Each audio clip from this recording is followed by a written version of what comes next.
Magandang araw po Kuya Badong. Ako nga po pala si Diego. Nasa ikalawang taon ako sa kolehiyo ng mga panahon na yon. May mga klase ako na nakatira sa probinsya kaya naman kumukuha lang sila ng boarding house para doon pansamantalang tumira. Isa na ron si Tonyo. Magkaklase kami sa isang subject na mahina ako. Nang nalaman ko na magaling siya sa numero, madalas ako nagpapaturo sa kanya at naging simula yon ng pagiging magkaibigan namin. At ito, ang aking kwento.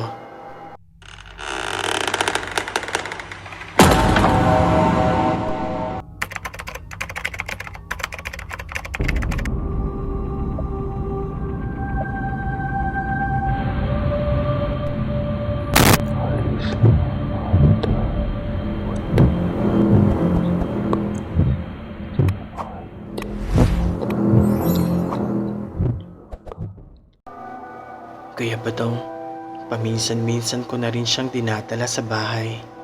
May mga pagkakataon pang sa amin siya natutulog. Masasabi kong mabait siya at matulungin dahil bukod sa akin, marami pa siyang tinulungan na may mga kahinaan sa math.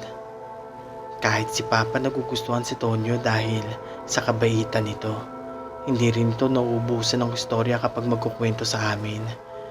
Palapit na noon ang sem break at nagkataon na piyesta daw sa kanilang probinsya at niyaya niya ako na hindi ko naman tinanggihan dahil wala rin naman akong gagawin. Sa sobrang excited ko, maaga akong naging pake ng mga gamit na dadalhin ko sa kanilang probinsya. Tinawanan pa ako ni Mama dahil mas excited pa ako doon kaysa sa birthday ko. Oh, Diego! Tol! Handa ka na ba? May kalayuan lang yung probinsya namin. Ani ni Tonyo na pasakay na kami ng bus. Ngumiti ako at tumango sa kanya. May kasama pa yung suntok na pabiro. Nang nasa looban na kami, panay ang kwento niya tungkol sa probinsya nila sa La Carlota. May asokarera daw doon at kung ano-ano pa.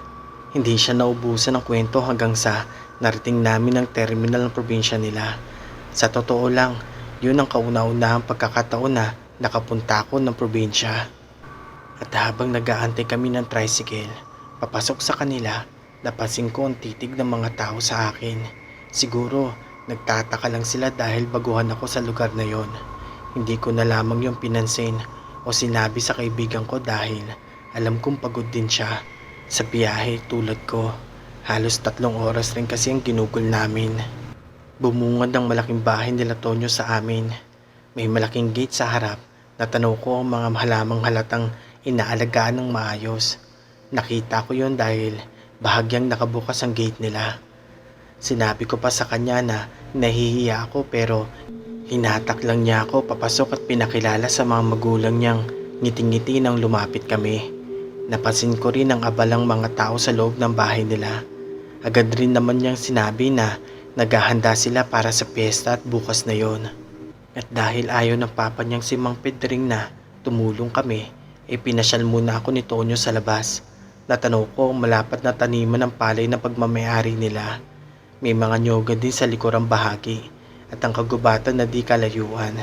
At kahit pagod sa biyahe, nagawa pa namin ni Tonyo na maglaro ng basketball sa harap ng isang tindahan. At nang nauhaw kami, bumili kami ng tubig. Bumili rin ako ng yosi. Nakangiti pa ako galing sa joke na binitawan niya nang kinausap ako ng matandang nagbabantay ng tindahan. Ah, iho, bagong salta ka ba rito? Tanong ng matanda sa akin na paraan na para bang tinatakot niya ako. Pero tumango pa rin ako sa kanya at nawala ang ngiti ko. Napalitan niyo ng pagtataka. Mag-ingat ka kay Venus. Huwag kang papaling lang sa kanya. Sampit niya pa na pinalalahanan ako. Tuluyan na nga ako nagtaka dahil sa mga sinabi niya. Sino naman kaya yung si Venus? Tahimik akong bumalik kasama si Tonyo sa kanilang bahay. Iniisip pa rin ang mga sinabi ng matanda. Gusto kong tanungin ang kaibigan ko tungkol doon pero nahihiya ako at baka napagkamalan lang ako ng matanda. At ipinagsawalang bahala ko yun. Naging maayos naman ang pagtulog ko, Kuya Badong. Kinabukasan, handang-handa ng lahat para sa kasiyahang magaganap. Maraming putayang inihanda ng pamilya ni Tonyo dahil Sila ang sentro ng fiesta at sila ang may kaya sa probinsya nila. At sa pagpatak ng gabi, agad na patugtog ng musika si Mang Pedring. Mas lalong naging kabuhay-buhay ang kasiyahan. May mga nagiinuman na sa bawat mesang nakahilera. May mga babae ring nandoon. Nagtatawanan ng iba, panay ang sulyap sa akin. Pumuwesto kami ni Tonyo sa gitnang bahagi dahil yun na lamang ang wala pang tao. Agad na kumuha ng biri si Tonyo. Ngiti-ngiti pa siya sa akin habang nagtatagay ng shot. Nakailang shot na kami nang nagpaalam siyang mag-CR muna. Naiwan ako sa mesa, naging mag-isa. Umiikot na ang paningin ko dahil hindi naman talaga ako umiinom. Kaya siguro madali akong tinamaan ng alak. Nagsisituloy ako kung bakit hindi ko ito ginawa noon pa. Ganito pala ang pakiramdam paglasing. Hi. Napaangat ako ng tingin ng may isang babae ang lumapit sa kinaroroonan ko. Napansin ko kung gaano siya kaganda at kalinis. Nginitian ko siya bago nagsalita. Hay! Upo ka! Agad siyang umupo at binigyan ako ng shot. Dahil may kalasingan na sa tuwing binibigyan niya ako ng inumin, agad ko namang iniinom. Samantalang siya, halos sigupin na niya ang isang bote pero hindi pa rin siya nalalasing. Ako nga pala si Venus. Umiti siya sa akin bago ako hinalikan sa pisngi.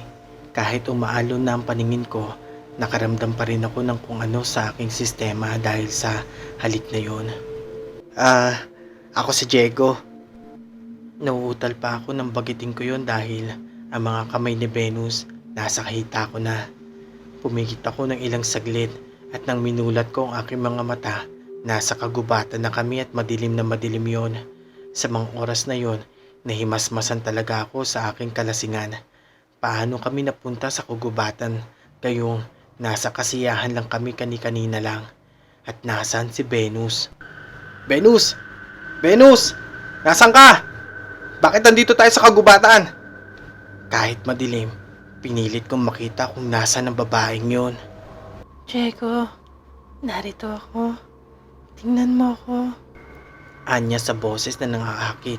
At doon nga, nakita ko si Venus na walang damit at unting-unting lumalapit sa akin. Sa madaling salita, may nangyari sa amin. At pakiramdam ko yon ang pinakamasayang araw sa buhay ko. Uy, Diego! Tol! Gising! Nagising ako sa malakas na tapik sa akin ni Tonyo.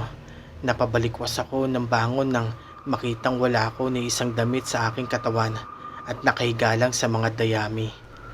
Tinanong ko si Tonyo at ang papa niyang si Mang Pedring kung ano ang nangyari. Nagkatinginan pa sila bago magsalita. Tol, alam mo bang isang linggo ka nang nawawala? Halos mabaliw na kami kakahanap sa'yo. Mabuti na lang, nakita ka na namin. Nanlaki ang mga mata ko sa mga sinabi niya. Tinanong ako ng kanyang papa at doon ko sinabi ang lahat ng nangyari sa akin. Pagka-uwi ng bahay nila Tonyo, kinuwento ng kanyang ama ang tungkol kay Venus. Marami na raw mga binata na nabiktima ang diwatang si Venus at lahat sila hindi na natagpuan pa. Maswerte ka, Diego, dahil binalikan ni Venus.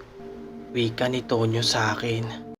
Dahil sa nangyari, agad na akong pinauwi sa amin ng pamilya ni Tonyo. Habang lula ng bus, hindi ko pa rin lubos maisip kung bakit ibinalik ako ni Venus. Matamlay ako umuwi ng bahay at pilit kinalimutan ang nangyari. Hindi ko na yun sinabi pa sa mga magulang ko dahil mag-aalala lang sila. Pero paminsan-minsan pa rin akong binabalikan ng alaalang yun. At may mga pagkakataon na may mga kakaibang mga dahon ako natatagpuan sa aking kwarto na ipinagkibit ko na lamang yon ng balikat.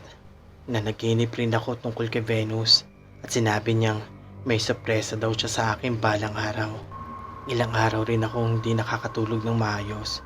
Natatakot na baka managinip na naman ako tungkol sa kanya, Kuya Badong. Hanggang nagising ako isang gabi dahil sa iyak ng batang babae. Natatakot man ay hinahanap ko pa rin yun kung saan ang gagaling iyak na yon. Pero naikot ko na ang buong kwarto, wala naman ako nakita. Ganoon na lagi ang nangyayari sa tuwing natutulog ako. Nagigising sa kung ano-anong ingay at kung hahanapin ko, wala naman akong makikita. Kahit na May hula na ako na gagawin yun ni Venus. Hiniyaan ko pa rin yun dahil matagal nang tapos kung ano mang nangyari sa probinsya nila Tonyo. Nakapagtapos kami ng kolehiyo ni Tonyo at pareho ring nakahanap ng trabaho. Yun nga lang, nakapag-asawa na siya at may anak na rin. Samantalang ako, lumipas na ang 2 dekada at matanda na ako, wala pa rin akong asawa. Hanggang isang gabi, habang malakas ang ulan, may naririnig akong kumakatok sa aking pintuan. Nung una, iniyaan ko lamang yon, baka kasi mga daga o pusa lang yon na naghahabulan. Pero nang lumakas yung katok, tumayo na ako ng dahan-dahan mula sa aking higaan. Maingat kong hinawakan ang aking tungkod na nagsisilbing gabay ko para kahit matanda na ako, makakapaglakad pa rin ako ng maayos. "Sino yan?" Sambit ko habang papalapit sa pintuan at binuksan ko ito. Bumungad sa akin ang isang dalagita na nakasuot ng kulay puting damit. Nakangiti siya sa akin at niyakap ako. Papa, sa wakas nakilala rin kita. Umiiyak na sambit ng dalagita. Nagtatakang bumitaw ako sa yakap niya. Anak mo ako, Papa. Narito ako upang ipagbigay alam sa iyo na ikakasal na ako. Kung natatandaan mo, binibisita kita rito tuwing gabi kahit ayaw ni Mama. Napaluwa ako sa mga sinabi niya kahit na papaano may anak pa rin pala ako. Nang muli ko siyang tiningnan, nawala na siya sa paningin ko. Hindi pala ako nag-iisa dahil may anak ako kay Venus na isang diwata.